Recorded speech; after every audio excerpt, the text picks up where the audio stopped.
All right, so we're here for round two, but we got the play. And yeah, this hand's awesome, actually. We're going to be able to have a 2-drop and get a first turn scry. What we're looking for is any removal spell, most importantly a 3-drop. But I think we keep almost any proactive spell and probably any removal spell. Like, I think we probably keep any non-land, non-seeker of the way.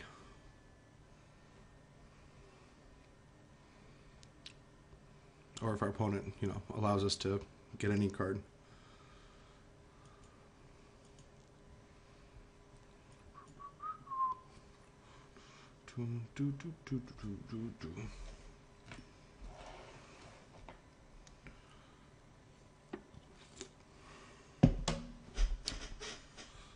Had a long day of recording versus videos, so then went and got an energy drink in between rounds. They're not that good for you, but I didn't have any Keurig coffee cups, and that was the closest thing. Would have went to Starbucks, but I didn't think of it fast enough. And it would have been pretty foolish if I, timed out of my recording daily to go get Starbucks.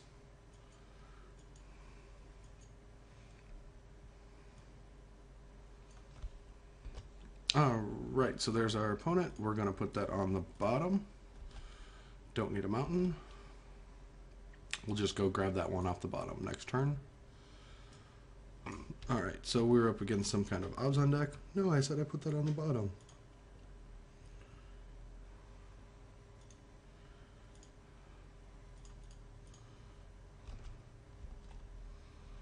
It is nice to know that we can curve out, so our goal is to just make sure we attack with a creature on turn 5.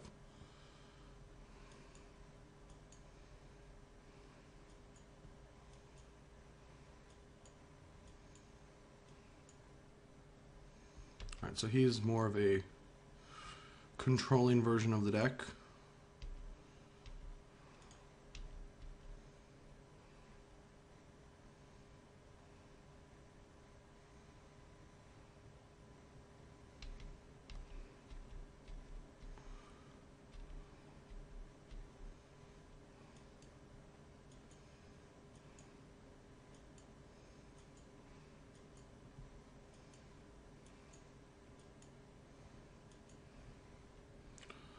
Yeah, I mean, if he plays...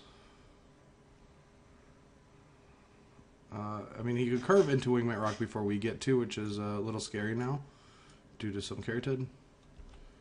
That's probably not going to happen.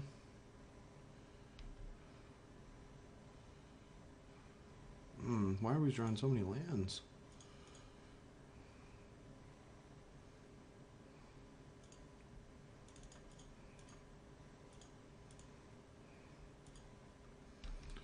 And the reason I'm doing this is I kind of want him to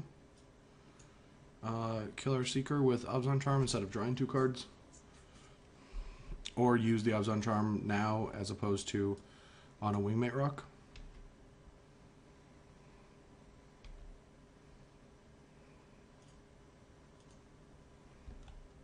And we're activating right away so he can't downfall.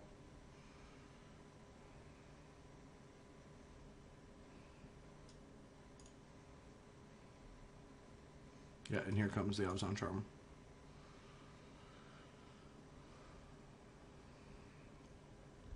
Just like we wrote it up.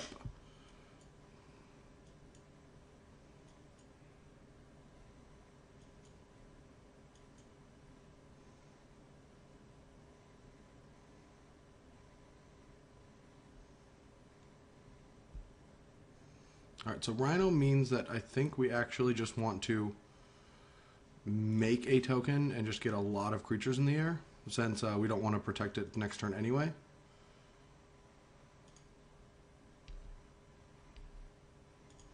This one of Wingmate Rock is actually proving to be pretty good.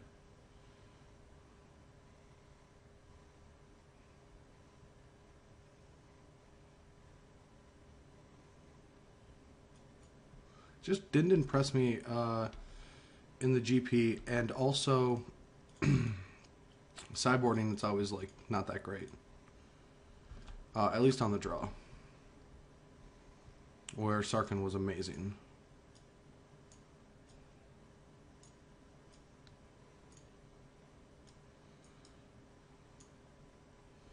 So what do we do if... This is a tough one. What do we do if he attacks? We could triple block. He would have to play a spell to kill more than one creature anyway. Odds on Charm plus Bile Blight could theoretically blow us out. But we'd still be left over with 5 in the air. The only reason I say that is I feel like potentially triple blocking and losing this and getting this off the board means that this board position's better against Wingmate Rock than him having all 3 creatures and us just having all of ours.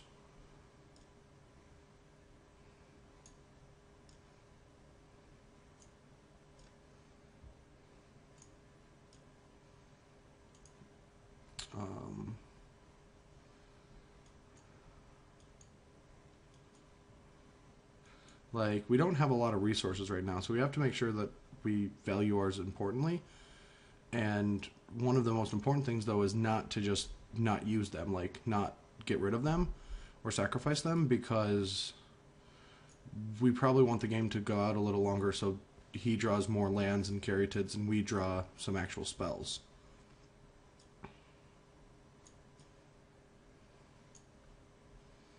This is a tough point in the game for our opponent, though.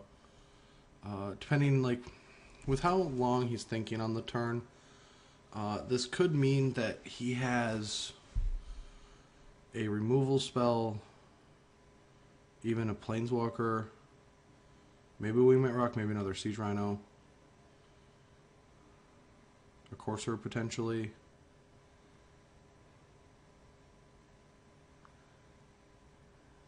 A couple lands is also possible, since he's been playing so many tap lands on certain turns. It's easy to think that he potentially could have more lands just because all of his lands have come into play tapped. There's a higher likely chance that he has more lands in hand if they come into play tapped, because if they were all untapped lands, those are the last lands he's going to use unless he needed them, but he always curved out with playing tap lands.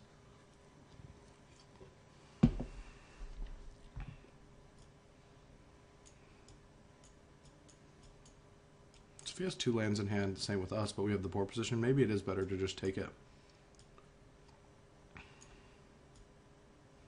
But then what's our board position against the Wingmate Rock?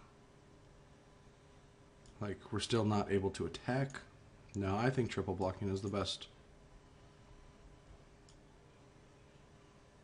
Triple blocking still lets us kill Elspeth. We'll have 7 power in the air.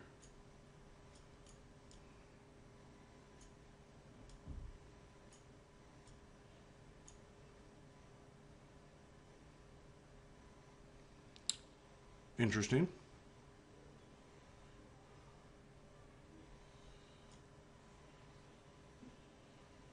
Well, don't we just trade off 7, 8, and we have 8 power, right? What am I missing? Nothing? Okay. So we're going to lose a Vampire and our Wingmate Rook?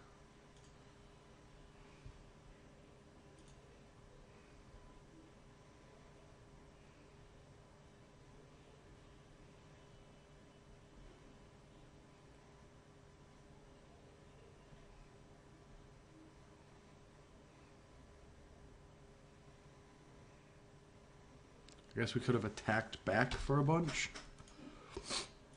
but then Sorin really blows us out. I was thinking about upkeeping that, but alright, we'll put that on top.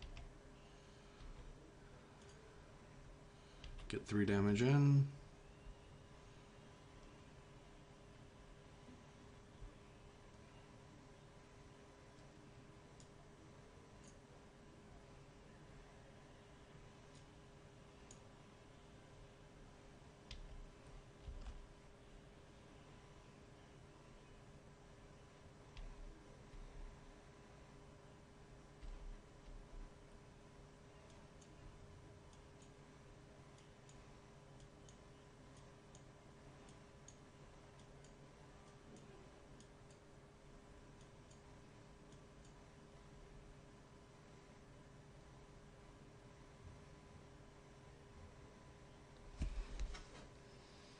So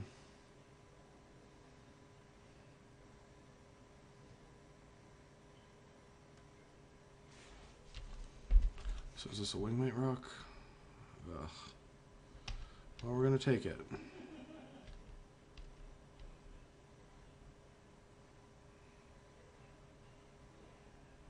Oh, sweet.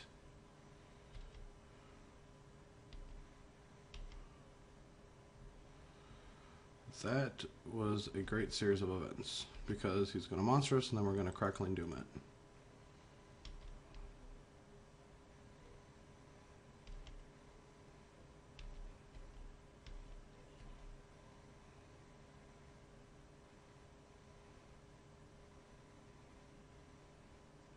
I guess since he has Herald, we can just wait. Obzon Charm is the only thing that blows us out, but then he just puts 2 counters on this and then sacks it, which I think we're fine with. So, especially since we have 4 points of burn here.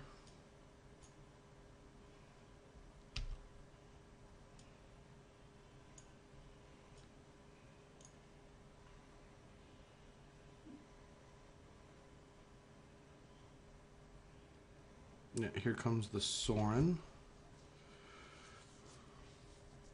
Sorin ticks up. Now how does he attack? Does he attack with both creatures? Okay.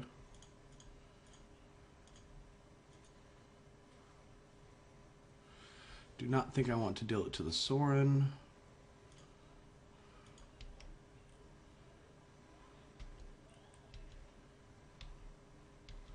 We have 7 points of damage, so end of turn we're just going to hit him. No. Another Magma Jet. Oh wait, no, that's enough.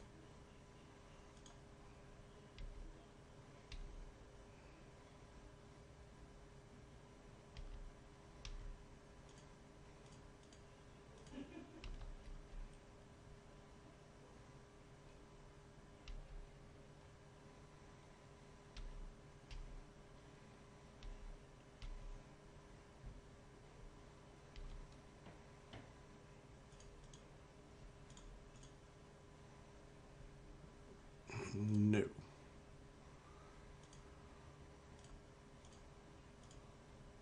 Alright, so let's go to game 2. This is an interesting version of the deck. Fleece Mains and Caryatids. I think we're just going to go full bone control here and board the whole sideboard. Take out the Wingmate. Take out all the Seekers, all the Magma Jets, 1 Lightning Strike, take out 1 Rebel Master, 2 Butchers, all the Outbursts. I guess we'll just go down to 2. Now, our plan is, the reason we cut so much of our mid-game, actually, yeah, we're just going to do that. This is a better threat to cast. The reason we're sideboarding into this configuration on the draw is because he showed us enough cards to where Anger is good enough. Yeah, I kind of like this configuration after sideboard on the draw when they have just enough cards for us to kill. Like there's going to be Sorin tokens, there's going to be Sylvan Caryatids and Fleece Mane. Like that curve could actually end up happening. Anger can wipe everything, and a Lightning Strike can finish off something. Crackling Doom plus Lightning Strike kills Sorin, tick up, so we don't want any bad cards in our hand. We just want to take a very hard control approach. And by having too many cards that are kind of like bad at certain points of the game, we open ourselves up to getting blown out. And them on 6, that makes us much better for us, obviously.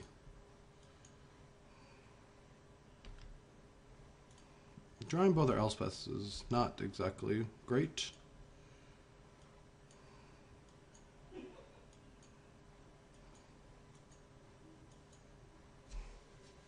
Yeah, we do not want to draw that second Elspeth.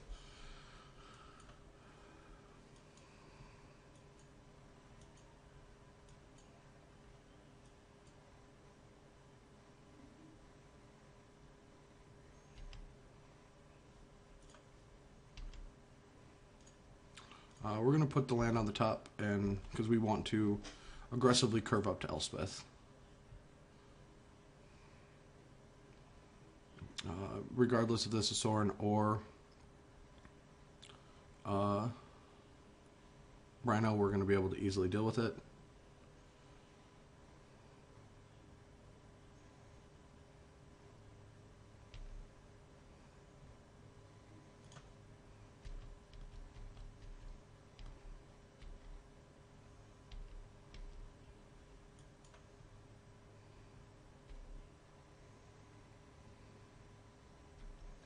So no bestow. That's the only reason I waited. You know, no reason in actually cracking this.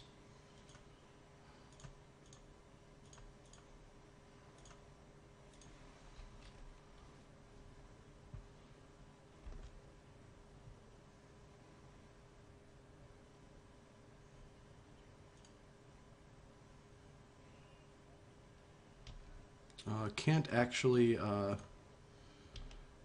protect it. We'll keep that on top. We just want all our removal.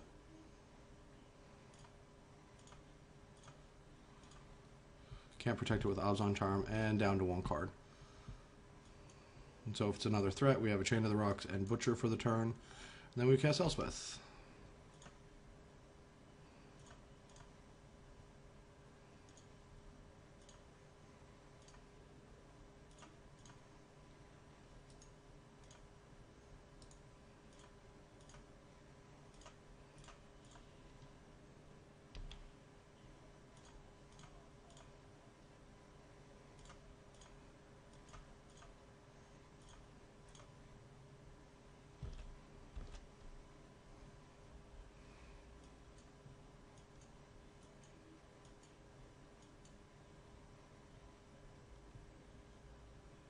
Alright, there's a glare for our big guy. That just paves the way for an Elspeth to take over the game.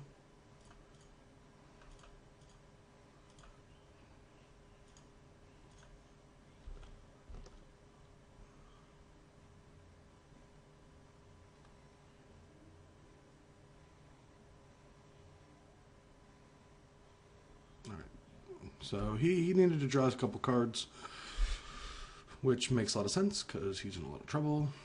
Let's see if it goes to the top. If it goes to the top, this thing is for sure dead.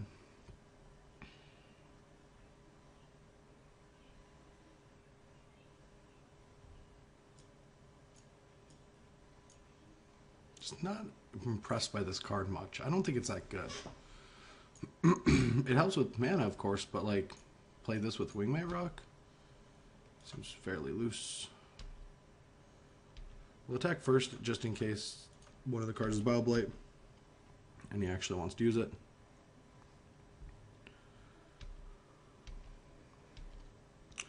And we'll make 3 more dudes seriously.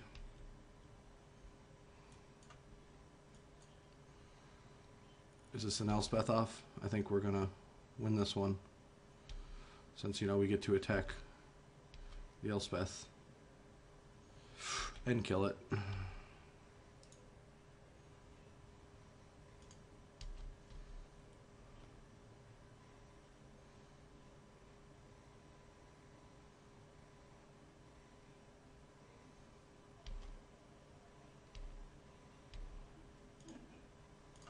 Since he didn't leave one behind, I'm not afraid of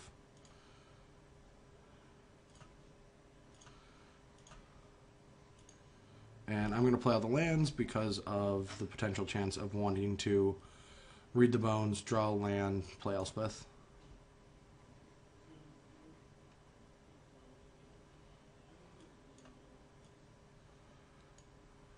I mean, this has to kill Elspeth, right? No? Okay, that's fair too.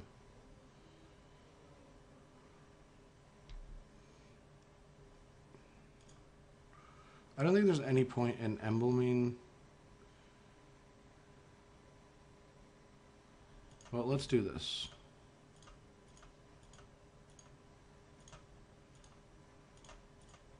I'm going to 0.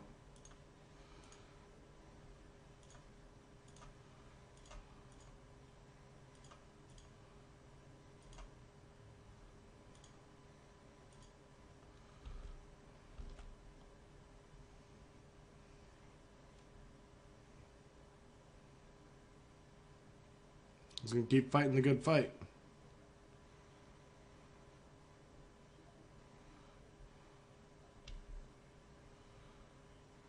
Ooh. See what 0 gets us. Just a land.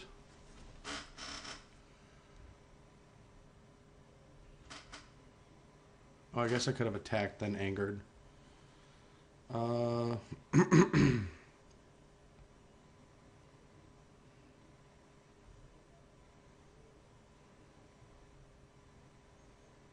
Yeah, I like this play. Let's just attack.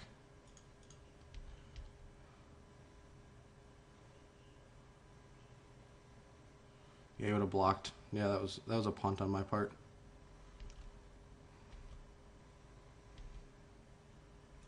And we'll anger and tick down.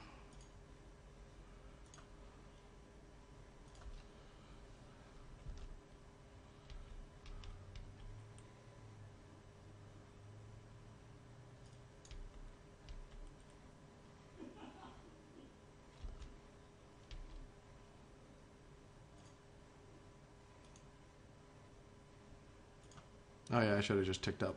Now I'm just kind of dirtling.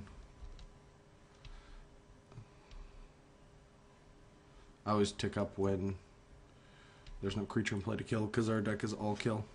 And if it's a Rebloons on top, we'll just cast it next turn, and it'll be like the exact same with this much mana.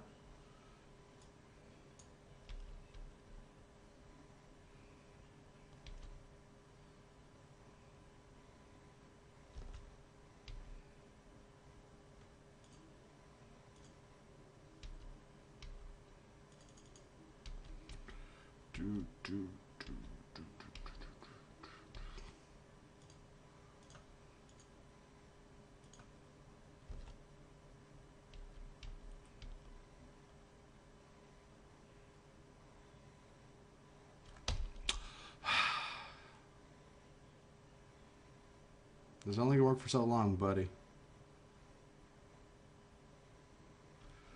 Alright, well, that's a start.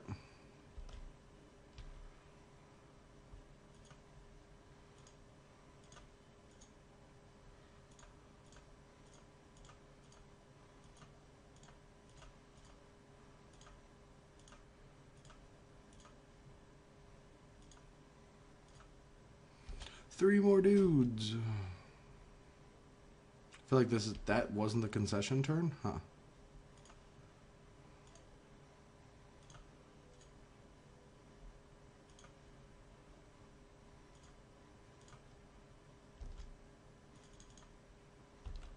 think I'm just gonna look at the top 10 just to find where do they go. I have to exile them.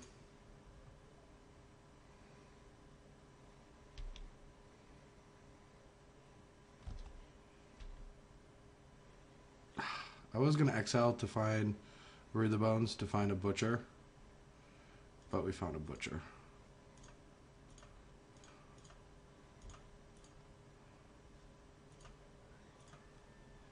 Alright.